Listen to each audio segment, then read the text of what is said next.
یا میرے پاؤں کی چوکی کے پاس بیٹھ، تو کیا تم نے آپس میں طرفداری نہ کی اور بدنیت منصف نہ بنے؟ اے میرے پیارے بھائیو سنو، کیا خدا نے اس جہان کے غریبوں کو ایمان میں دولت مند اور اس بادشاہی کے وارث ہونے کے لیے برگزیدہ نہیں کیا جس کا اس نے اپنے محبت کرنے والوں سے وعدہ کیا ہے؟ لیکن تم نے غریب آدمی کی بے عزتی کی۔ کیا دولت مند تم پر ظلم نہیں کرتے اور وہی تمہیں عدالتوں میں گھسیٹ کر نہیں لے جاتے؟ کیا وہ اس بزرگ نام پر کفر نہیں بکتے جس سے تم نامزد ہو؟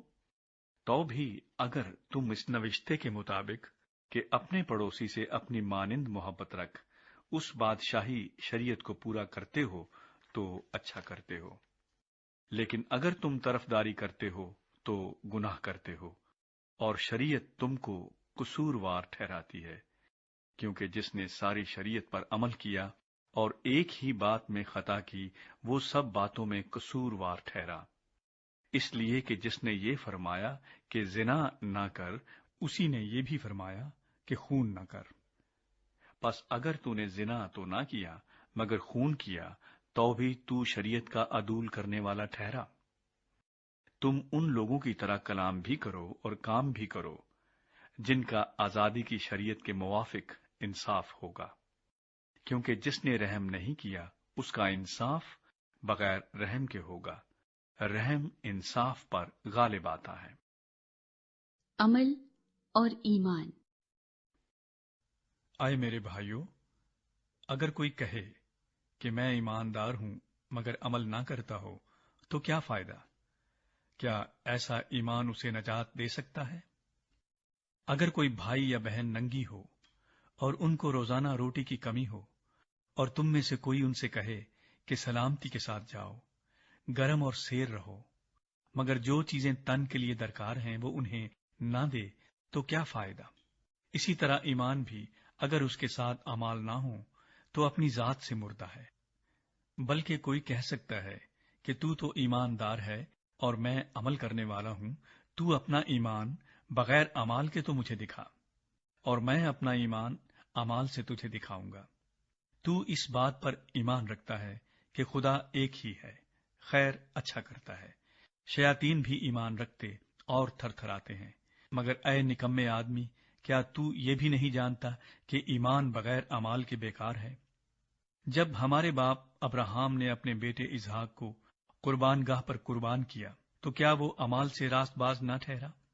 پس تو نے دیکھ لیا کہ ایمان نے اس کے اعمال کے ساتھ مل کر اثر کیا، اور اعمال سے ایمان کامل ہوا، اور یہ نوشتہ پورا ہوا کہ ابراہام خدا پر ایمان لایا اور یہ اس کے لیے راست بازی گنا گیا، اور وہ خدا کا دوست کہلایا۔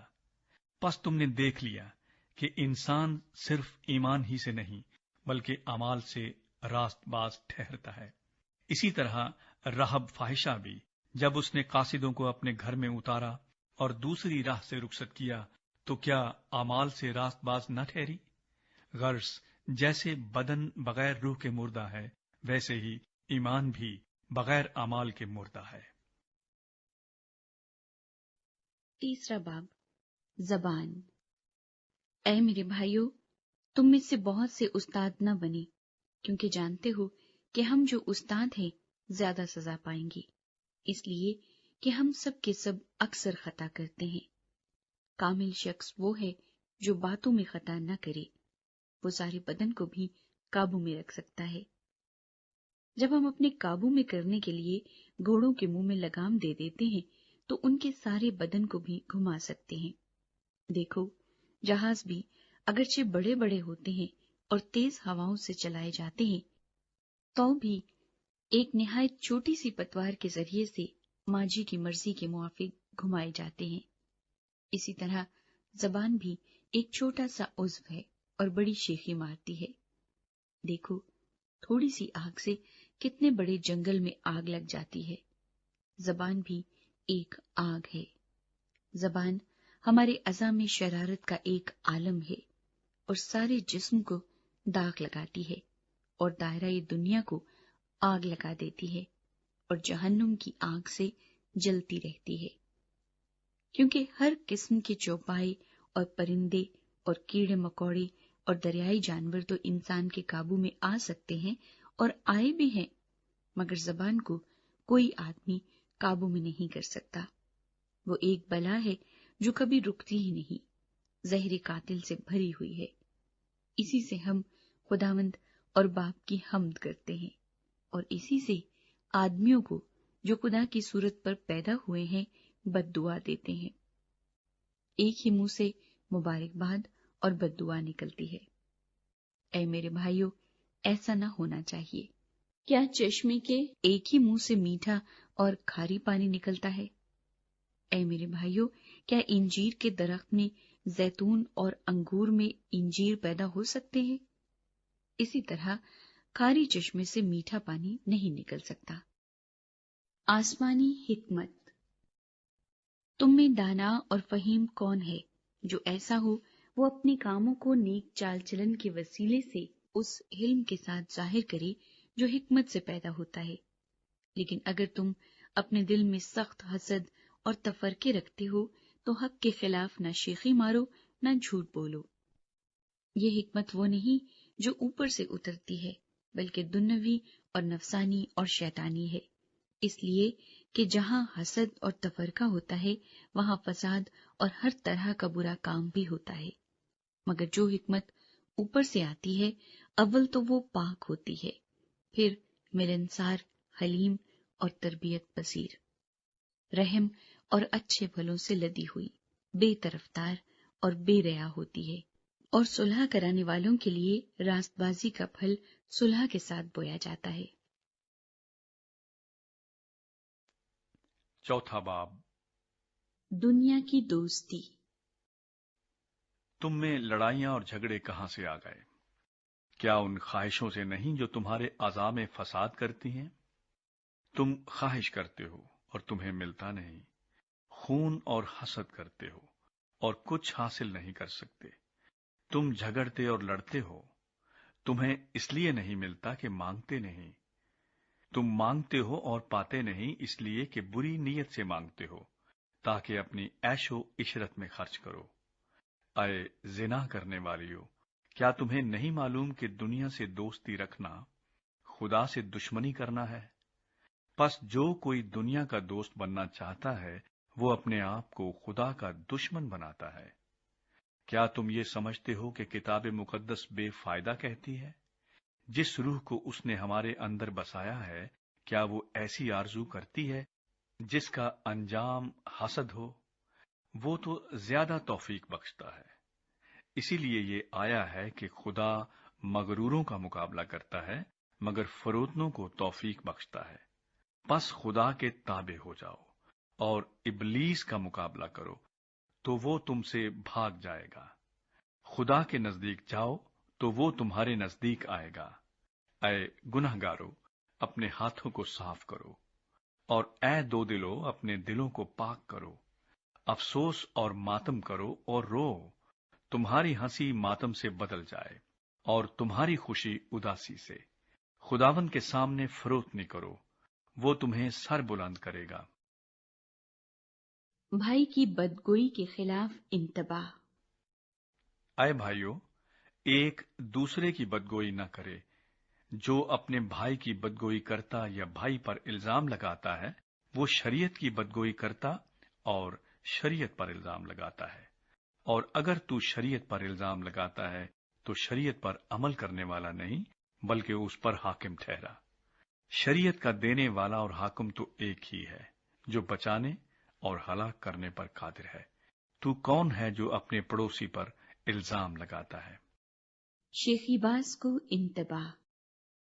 تم جو یہ کہتے ہو کہ ہم آج یا کل فلاں شہر میں جا کر وہاں 1 برس ٹھہریں گے اور سوداگری کر کے نفع اٹھائیں گے، اور یہ جانتے نہیں کہ کل کیا ہوگا، ذرا سنو تو تمہاری زندگی چیز ہی کیا ہے؟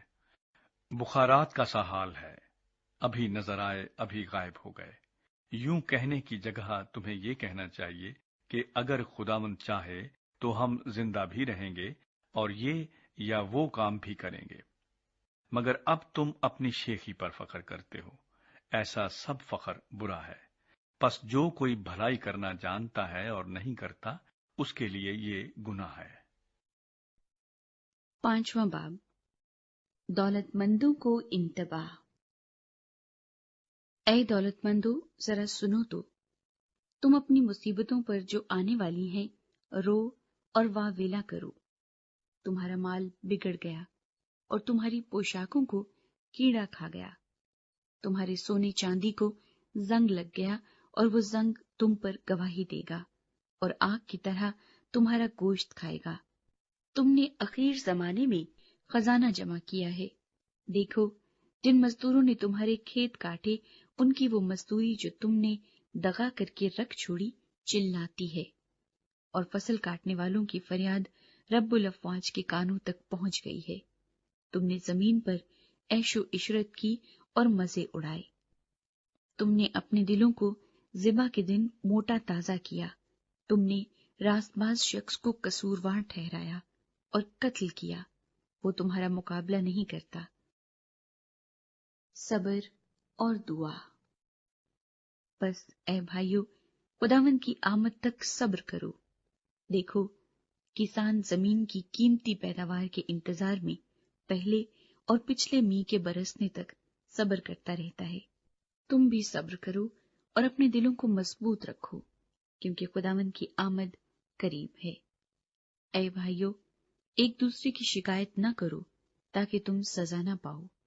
دیکھو منصف دروازے پر کھڑا ہے۔ اے بھائیو، جن نبیوں نے خداوند کے نام سے کلام کیا ان کو دکھ اٹھانے اور صبر کرنے کا نمونہ سمجھو۔ دیکھو صبر کرنے والوں کو ہم مبارک کہتے ہیں۔ تم نے ایوب کے صبر کا حال تو سنا ہی ہے، اور خداوند کی طرف سے جو اس کا انجام ہوا اسے بھی معلوم کر لیا، جس سے خداوند کا بہت ترس اور رحم ظاہر ہوتا ہے۔ مگر اے میرے بھائیو، سب سے بڑھ کر یہ ہے کہ قسم نہ کھاؤ، نہ آسمان کی، نہ زمین کی، نہ کسی اور چیز کی، بلکہ ہاں کی جگہ ہاں کرو اور نہیں کی جگہ نہیں، تاکہ سزا کے لائق نہ ٹھہرو۔ اگر تم میں کوئی مصیبت زدہ ہو تو دعا کرے، اگر خوش ہو تو حمد کے گیت گائے۔ اگر تم میں کوئی بیمار ہو تو کلیسیا کے بزرگوں کو بلائے اور وہ خداوند کے نام سے اس کو تیل مل کر اس کے لیے دعا کریں۔ جو دعا ایمان کے ساتھ ہوگی اس کے باعث بیمار بچ جائے گا اور خداوند اسے اٹھا کھڑا کرے گا، اور اگر اس نے گناہ کیے ہوں تو ان کی بھی معافی ہو جائے گی۔ بس تم آپس میں ایک دوسرے سے اپنے اپنے گناہوں کا اقرار کرو اور ایک دوسرے کے لیے دعا کرو تاکہ شفا پاؤ۔ راست باز کی دعا کے اثر سے بہت کچھ ہو سکتا ہے۔ ایلیا ہمارا ہم طبیعت انسان تھا، اس نے بڑے جوش سے دعا کی کہ می نہ برسے، چنانچہ 3.5 برس تک زمین پر می نہ برسا۔ پھر اس نے دعا کی تو آسمان سے پانی برسا اور زمین میں پیداوار ہوئی۔ اے میرے بھائیو، اگر تم میں کوئی راہ حق سے گمراہ ہو جائے اور کوئی اس کو پھیر لائے تو وہ یہ جان لے کہ جو کوئی کسی گناہگار کو اس کی گمراہی سے پھیر لائے گا وہ ایک جان کو موت سے بچائے گا اور بہت سے گناہوں پر پردہ ڈالے گا۔